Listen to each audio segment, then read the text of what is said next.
কোনো কিছু বাকি থাকবো আমগো পাওয়া থাকবে না।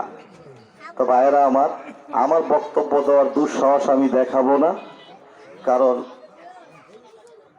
আল্লাহ তাআলা আমাদের এমন একজন বুজুর্গার দিয়েছেন যার থেকে আমরা শুনেছি, আর একটু শুনবো।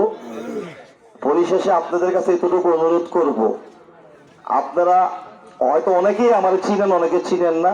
আমি গত 5ই আগস্টের পরবর্তী মুহূর্তে গলি গলি রাত দিন পরিশ্রম করেছি মানুষের নিরাপত্তার স্বার্থে। প্রতিটা সাধারণ মানুষের দোকান করে এখন কাউকে টাকা দিতে হয় না।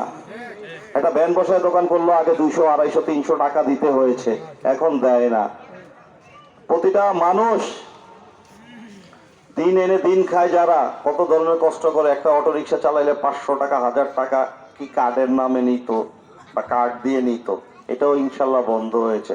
আল্লাহর রহমতে আপনারা যদি পাশে থাকেন, সাথে থাকেন, কোন ধরনের অপকর্ম ইনশাল্লাহ এই এলাকা হতে দিব না।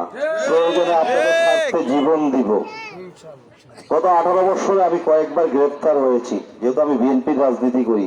আমার নিজের 100-র উপরে মামলা হয়েছে, তারপরও আপনাদের ছেড়ে যাইনি। গত 21শে জুলাই আমি গুম হয়েছি সিটিটিসিতে। 2 তারিখে আমাকে চালান দেয়, 4 তারিখে আমি জেলে যাই, 5 তারিখ গভীর রাতে আমি জেল থেকে বের হই। তারপর থেকে আপনাদের পাশে এসে দাঁড়িয়েছি, আশেপাশে খোঁজ নিয়ে প্রতিটা গলি, এলাকা, মহল্লা চষে বেরিয়েছি। আল্লাহ তাআলা দেখেছে, অনেকেও দেখেছে।